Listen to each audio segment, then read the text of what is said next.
Hello Rally friends! This week we remind you that on the 1st of February Rally Breslau International Association has opened its new websites, dedicated to the rally events of the 2017 season.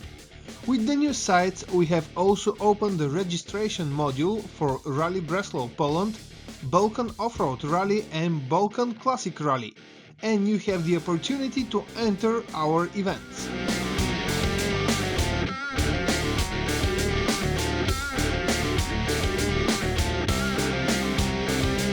We would like to sincerely thank to all who supported our charity cause and donated for the operation of our friend Zhenya Stuencheva, who needs urgent treatment abroad.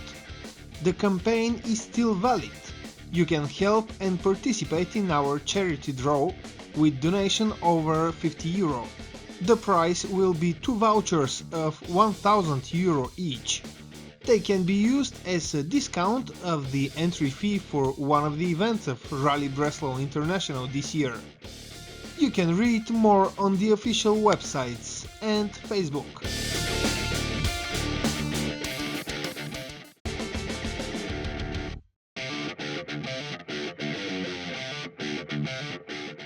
In today's episode we will meet you with the winners of the extreme class of Balkan Off-Road Rally last year. Frank Durel and Françoise Hollander have something more than a simple driver-to-navigator connection. They're together to win in life and in the race, and their brilliant tactic and desire for the first place allowed them to be on the highest step of the podium last summer.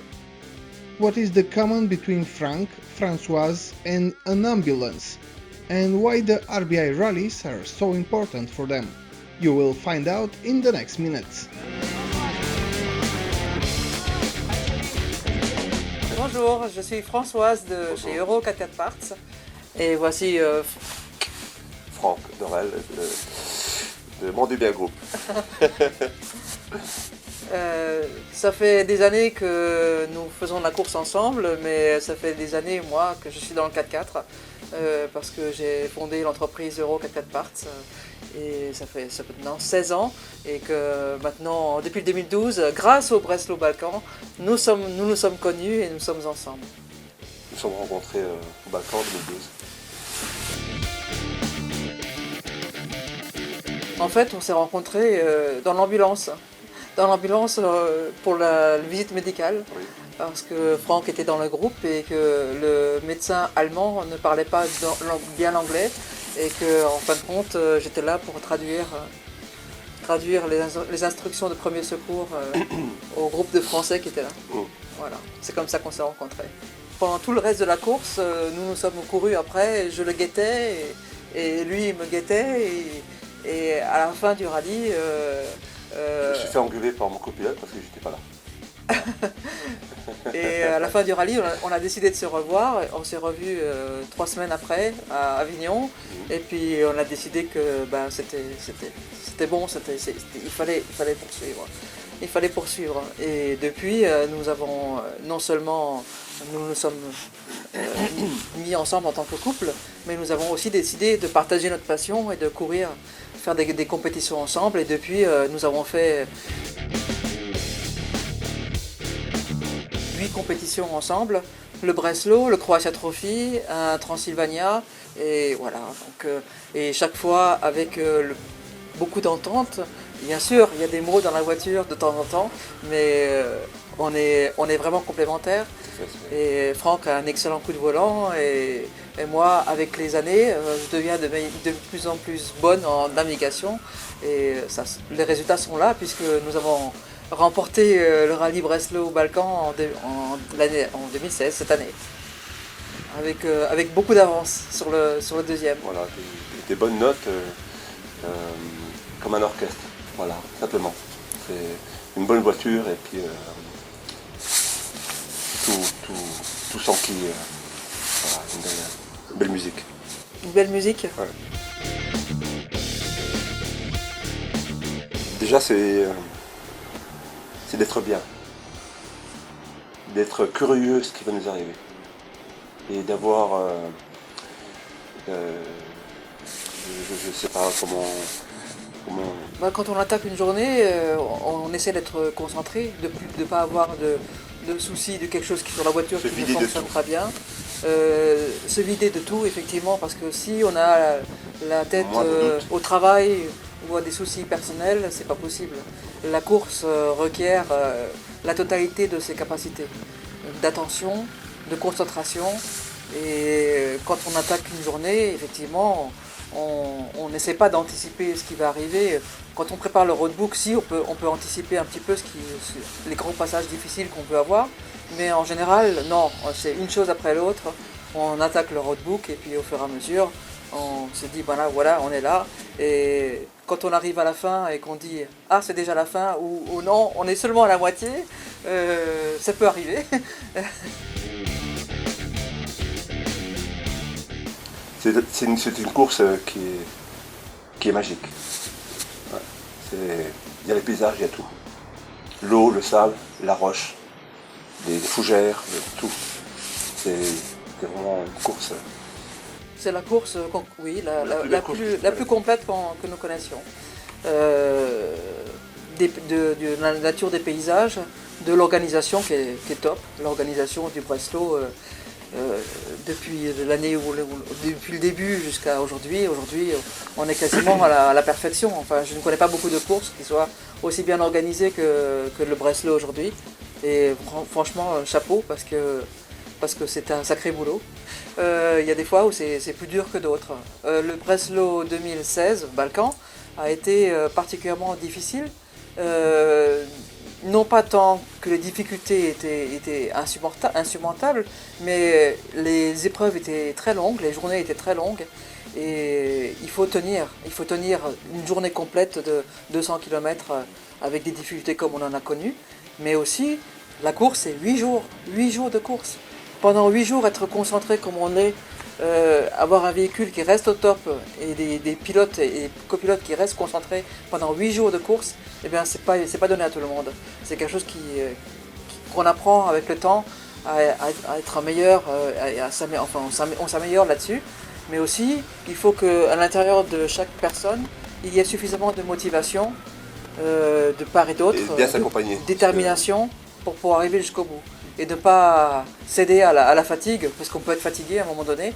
Ben non, en fait, nous, quelle que soit la difficulté, il y a au moins ou l'un ou l'autre peut toujours reprendre. Non, c'est possible, on va pas se laisser surmonter par ça, on va y arriver. Se rassurer, c'est important aussi.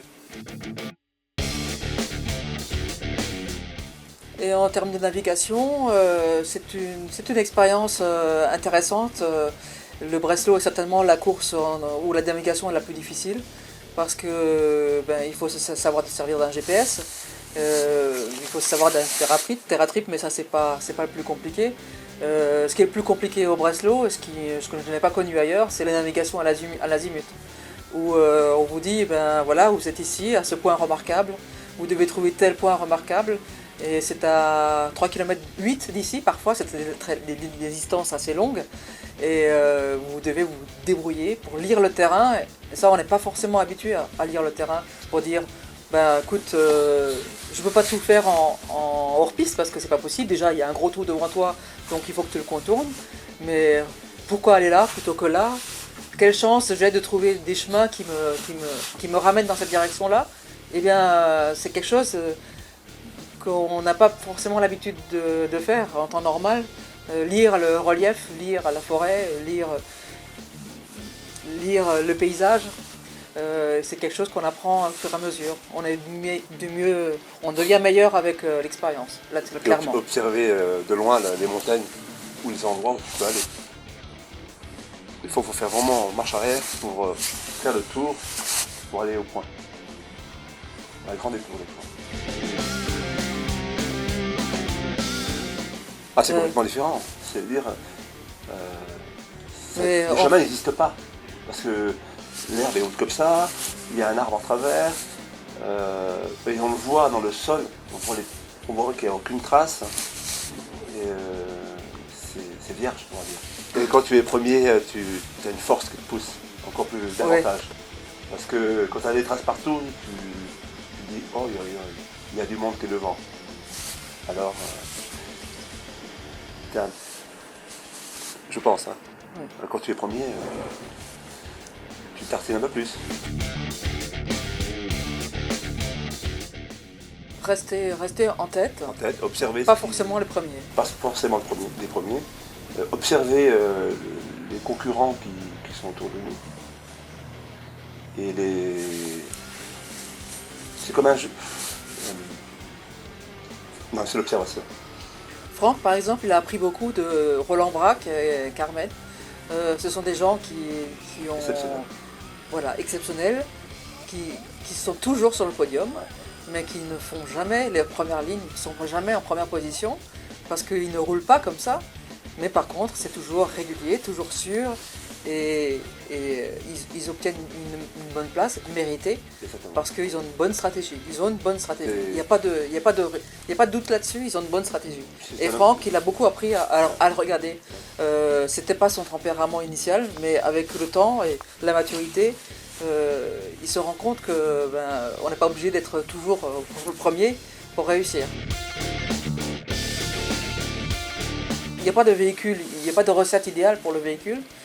Tout le monde a sa chance, mais il faut quand même effectivement un véhicule qui a des pneus de bonne qualité, avec des axes qui sont robustes, et un moteur qui supporte de rentrer dans l'eau et de ressortir, avec une bonne respiration, une bonne prise d'air à l'extérieur. Il faut une bonne sécurité. Il faut des arceaux, il faut des choses.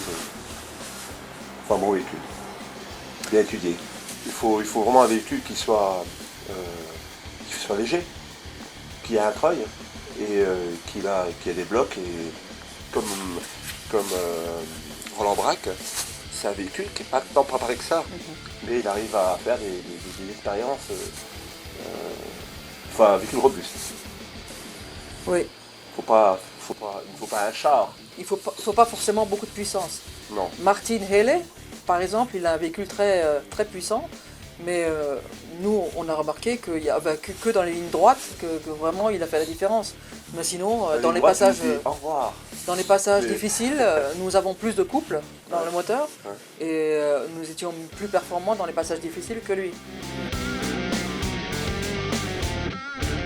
Nous, par exemple, quand on va en course comme ça pendant 8 jours, en fait c'est 2 semaines complètes pour nous, mais c'est 2 semaines de déconnexion complète. Et si on allait à l'hôtel, on serait un petit peu trop comme on va en business trip à droite ou à gauche. C'est pas ça qu'on cherche. On cherche à d'être complètement au sein de la course, d'être près de notre Au centre du véhicule, WAC. de partager la mécanique avec les voisins, de prendre un verre après, de prendre De l'apéro refaire un petit peu le ensemble, monde le soir. de refaire le monde avec les autres. C'est ça qui est. Cette vie de bivouac nous plaît beaucoup. Et comme pour nous, c'est 2 fois par an, c'est pas un effort pour nous d'être dans des conditions de confort moins importantes. On tient à cette ambiance-là. Puis de rencontrer des passionnés comme nous, on se serre dans les bras. C'est des gens adorables, qui ont tous une expérience différente. Et on se retrouve, et là, on va courir ensemble. On va vraiment courir ensemble. C'est ça qui est important. Il n'y a jamais de rivalité sur le terrain. Il y a une bonne entente. Quand quelqu'un fait un exploit sur le terrain, ou même un exploit de navigation en disant oui, elle a trouvé Carmen par exemple, elle l'a trouvé avant moi, je suis contente, je dis bravo, bravo. C'est pas comme oh là là, non, il est passé devant moi. Non, Non. On s'entraide. On ne cherche pas les petites choses. il y a une bonne ambiance entre les équipages même l'année dernière, quand on était 2e avec Martin Hele, il y a un grand respect entre tout le monde. Ah ouais. Il n'y a jamais d'animosité, de choses comme ça. Et c'est ça qui est beau, parce que ça reste du sport et on respecte les gens. Tout le monde n'a pas le même véhicule, tout le monde n'a pas les mêmes capacités, tout le monde n'a pas les mêmes outils. Mais on a tous une bonne raison de monter sur le podium, mais on a tous aussi une bonne raison de respecter l'autre qui est à côté. Et ça, c'est beau. C'est ça qui est beau.